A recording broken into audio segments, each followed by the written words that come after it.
Bonjour à tous, bienvenue à l'atelier Énéagramme, la structure, Énéagramme 9, le mental 9, lorsqu'il est en couple. Voilà, lorsque l'être qui est rattaché à un mental 9 va se retrouver dans une relation intime. Alors qu'est-ce qu'il risque d'être vécu par donc ce que l'on appelle le médiateur? On n'est pas un numéro, voilà, si vous découvrez l'Énéagramme, non seulement on n'est pas un numéro, il est toujours délicat d'apposer un mot sur ce que nous sommes, dire que et nous réduire à l'idée d'être un médiateur, c'est trop limité, bien sûr. L'énéagramme ne s'attache pas au comportement, mais aux motivations inconscientes. Qu'est-ce qui me pousse à agir de la sorte? Voilà, c'est pourquoi ce n'est jamais perdu de connaître son profil énéagramme. Ça va notamment expliquer l'involution.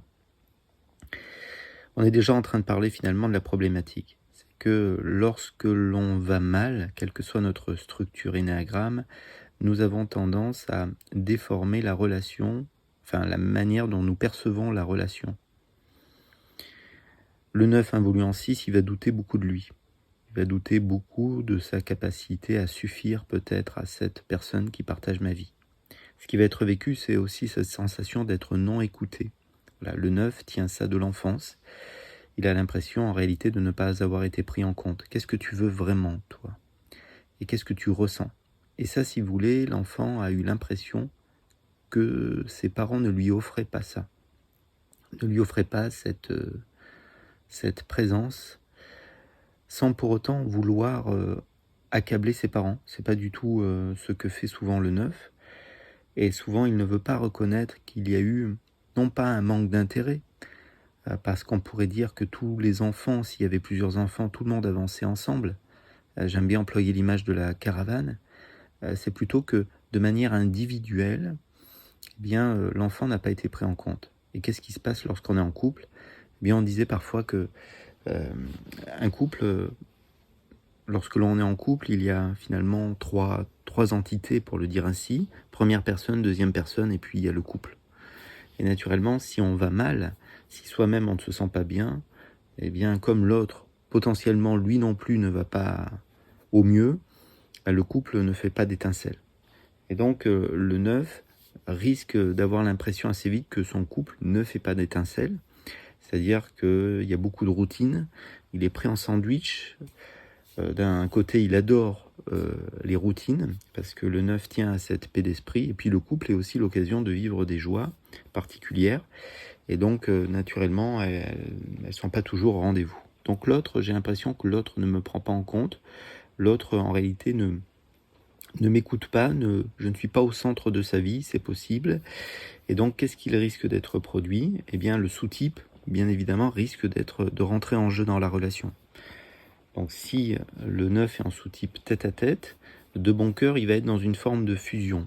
C'est-à-dire, le sous-type tête-à-tête, c'est que la non-acceptation de l'instant présent, mais c'est quelque chose qui se fait tout à fait inconsciemment, la non-acceptation de l'instant présent nous amène à vouloir combler, on pourrait dire, cette insatisfaction du fait de vivre maintenant en partant dans un sous-type. Alors là, le sous-type, c'est une énergie, donc soit nous sommes plutôt attirés en relation tête-à-tête, soit sociale, soit familiale. Et on l'appelle plutôt survie. Donc si l'être est en sous-type tête-à-tête, il y a peu d'êtres qui partagent sa vie, peut-être juste son mari, en tout cas, il va vouloir ou elle va vouloir être en fusion avec les envies, les besoins de cet être en particulier. C'est pareil, l'arrivée des enfants peut perturber le couple, et ça c'est valable pour les 9 structures. Si par exemple le 9 qui a une peur inconsciente de s'éloigner des gens qu'il aime s'il prend sa juste place, voilà, c'est quelque chose qu'il reconnaît pas toujours, et bien naturellement, si il a des enfants, ou elle a des enfants, et bien ces enfants risquent d'occuper toute son attention. Et ainsi, le 9 risque de voir son couple qui part en lambeaux sans vraiment comprendre qu'est-ce qui s'est passé. Donc, où sont placées mes priorités? Le 9 a une particularité aussi qui correspond à ses ailes, avec son aile en 8 et avec son aile en 1. Ce qui se passe, c'est que plus vous voulez l'emmener dans une direction, plus il fait l'inverse, aussi souvent. Donc, si l'autre a des attentes, et que je ne suis pas en sous-type tête-à-tête, c'est-à-dire que je ne suis pas dans la fusion de ce désir d'être en fusion avec l'autre, eh bien, je risque, sans m'en rendre compte, de tenir moi-même l'autre à distance et m'en plaindre un petit peu après. C'est vraiment cette notion, je ne suis pas écouté, je ne suis pas pris en compte. C'est vrai que le 9 a des qualités d'écoute très particulières, très profondes, et donc souvent on a tendance à reprocher plus ou moins consciemment ce que nous, soi-même, on arrive à développer dans la vie. Donc, qu'est-ce qui risque de se vivre?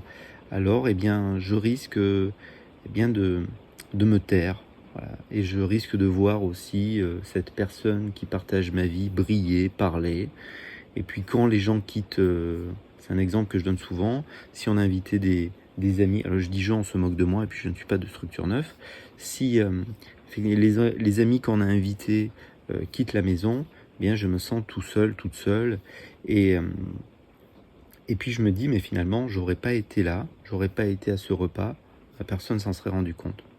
Donc il y a une notion comme ça d'être en retrait. Le 9, peut-être pourrait se rendre compte qu'il se met lui-même en retrait. Donc si il est en sous-type social, le couple va passer au deuxième plan, pour le dire ainsi. Et s'il est en sous-type survie, là le but c'est d'avancer, on pourrait dire en famille. Ainsi, je culpabilise si je passe pas assez de temps avec mon mari, je culpabilise si je passe pas assez de temps avec mes enfants. Donc voilà tout ce qui risque de se jouer pour cette structure 9. Une question d'écoute aussi, c'est-à-dire j'ai du mal à m'écouter, donc j'ai du mal aussi à répondre aux besoins de l'autre. Au bout d'un moment, c'est ce qui risque d'émerger lorsque l'on est en couple. Ou encore, voilà, pour revenir sur ce que je disais au début de cette vidéo, l'impression de ne pas être suffisant.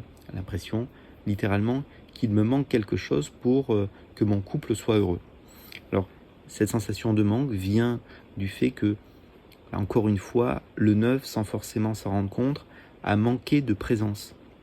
Alors bien sûr, les parents étaient présents, potentiellement, ça dépend. Certains 9 ont des parents qui travaillent beaucoup, mais même si les parents sont présents, encore une fois, on ne me demande pas réellement, on ne me prend pas vraiment en compte de manière individuelle. C'est souvent ce qui a été ressenti par la structure 9. Donc, eh bien, j'ai de la difficulté. De la difficulté avec mes envies, encore une fois. Donc, en couple, eh bien, je risque de douter de moi, de douter un peu de l'autre aussi. Est-ce qu'en effet, pour être en couple ou pas?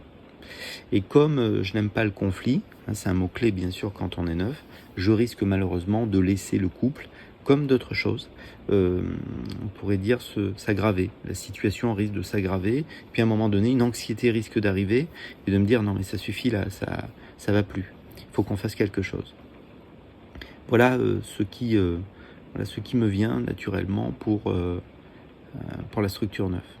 Alors, après, comme je disais dans cette vidéo, être bien en couple, c'est souvent d'abord être bien soi-même. Si je suis bien moi-même, eh bien, je demande moins à l'autre. Donc, il est moins responsable de mon bien-être ou de mon mal-être. Pour revenir aussi un peu sur ce que je disais, cette sensation de manquer d'amour, de présence, puisque c'est ça finalement l'amour aussi. Beaucoup d'enfants ne rêvaient pas d'être barbouillés de bisous. C'est plutôt une présence, voilà, encore une fois, et c'est peut-être une problématique majeure pour l'immense majorité des profils énéagrammes. C'est souvent ça qui pêche, c'est qu'on a manqué de cette présence, de cet amour. Alors encore une fois, le fait d'être pris en compte. Donc, comme je ne suis pas pris en compte, j'ai pas l'habitude moi-même de me prendre en compte, et puis ça peut malheureusement aussi déteindre sur mon couple. Voilà ce qui me venait, voilà, spontanément. Donc l'énéagramme, c'est aussi une invitation, une possibilité de s'intéresser à l'autre, de mieux comprendre l'autre. Si vous êtes par exemple en couple avec une structure 9, bien c'est peut-être aussi l'occasion de comprendre qu'est-ce qu'il se joue en arrière-plan dans ce silence, parce que le 9 parle peu de lui, parce que le 9 parfois prend peu de place, il s'exprime peu. Vous le savez aussi quand on est en couple, ou si vous êtes de structure 9, eh bien le 9, souvent quand le niveau de tension monte, il se mure un peu dans un silence. Eh bien, si vous partagez votre vie avec une structure 9, vous devriez vous inquiéter de ces petits signes, qui est silence, le fait de rien dire, le fait que voilà, la personne qui partage ma vie ne s'exprime pas et n'exprime pas non plus ses besoins. Voilà. Eh bien, voilà, peut-être à bientôt. Au revoir.